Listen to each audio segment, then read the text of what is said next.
rise to speak in support of two bills that will implement Australia's obligations under the Comprehensive and Progressive Agreement for Trans-Pacific Partnership, known as the TPP-11 for short. It's a free trade treaty involving 11 countries. The treaty was originally negotiated when it included America. When President Trump decided to withdraw, probably because he had been listening to the Greens, it left 11 members. They included Brunei Darussalam, Canada, Chile, Japan, Malaysia, Mexico, Peru, New Zealand, Singapore and Vietnam, along with Australia. And despite America's withdrawal, the treaty is largely unchanged. The TPP-11 will enter into force 60 days after the date on which at least 6, or at least 50% of the number of signatories to the TPP-11 ratify it. It has already been ratified by Japan, Mexico and Singapore, and more are expected to ratify it by the end of the year or close to it. Thus, it will soon take effect. A lot of countries are aware of the benefits of free trade agreements, and a number are already showing an interest in joining the TPP-11. Even China is thinking about it as a possible counter to increasing trade barriers with America. Indeed, the TPP-11 is a step towards realising the long-term vision of a free trade area of the Asia-Pacific. It is absolutely in the interests of Australia and Australians for more countries to join and for Australia to ratify the agreement. Free trade is an unqualified good. There are no circumstances in which it is not. Restrictions on trade hurt both sides of the trade equation, sellers and buyers, because in the end, trade only occurs when it's voluntary and mutually beneficial. Ideally, free trade would occur without agreements. Australia's barriers to free trade only hurt Australians. But since the world seems to think there has to be an agreement between countries before something that benefits both of them is allowed to occur, free trade agreements are increasingly common. Bilateral free trade agreements are okay as far as they go, better than nothing perhaps. But multilateral trade agreements are far superior.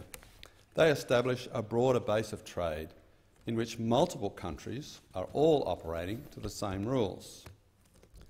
Australia has existing free trade agreements with some of the TPP-11 parties, but they have not fully addressed the barriers and restrictions in those markets, and they limit the extent to which our goods and services exports can expand.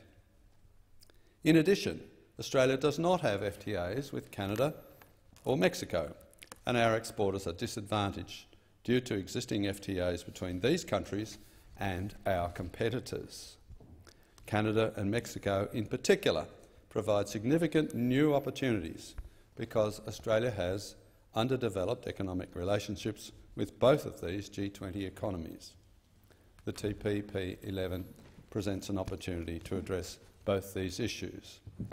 With Japan, Australia has, through the FTA, secured increased access for many products already, but it continues to face high tariffs and quota-limited access on Japan's sensitive products.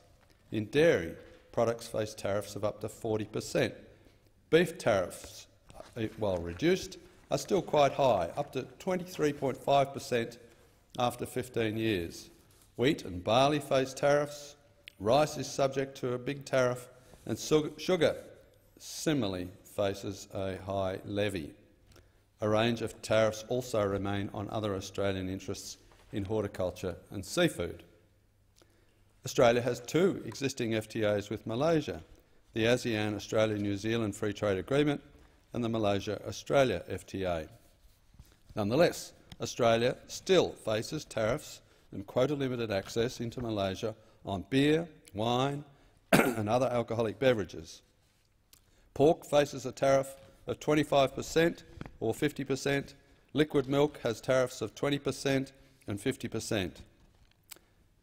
Australia has an existing FTA with Vietnam. However, that agreement did not eliminate Vietnamese tariffs on a range of products of interest to Australia. They include petroleum, which faces a tariff of 20%, and iron and steel products on which tariffs are as high as 40%. Beer, the tariff is 47%, and wine 56 to 59%, spirits 55%. With regard to China and Canada, Australia faces a wide range of tariff barriers. We have no FTA agreement with either of those countries, as I mentioned. Access into the Canadian dairy market is currently significantly limited by quotas and high tariff arrangements. That's something, in fact, that provoked President Trump to threaten to pull out of the NAFTA agreement, and Canada has only agreed to renegotiate that and with America's agreement to re-sign it because Canada has reduced some of those barriers. Tariffs on dairy products range up to 369%. There are also tariffs of 94% for barley and tariffs on wine on 20%, industrial products and so on. And those tariffs, are largely eliminated for Canada's other FTA partners, of which Australia obviously is not one. Just to finish this point, Mexico has tariffs of up to 60%, 67% on wheat, 115% on barley, 125% on dairy, 25% on beef and 20% on wine. And on industrial products, Mexico's tariffs can range from 15 to 30% for automotive parts or mining equipment. There are key barriers faced by Australian services exporters and investors in TPP 11 countries as well. So service exports and investors are reduced as a consequence. Now, once the TPP 11 takes effect, most of these tariffs, quotas and barriers will be either removed or become negligible over time. Of course, Australia has very few remaining tariffs. However, to the extent that they remain, they will also be removed. This will be good for Australians, who will pay lower prices on imported goods and services. The Liberal Democrats support free trade. That is, we support the free movement of goods, services and capital. Our support is without qualifications, apart from legitimate biosecurity precautions. And I do mean legitimate concerns, not the confected concerns of those trying to keep out competition.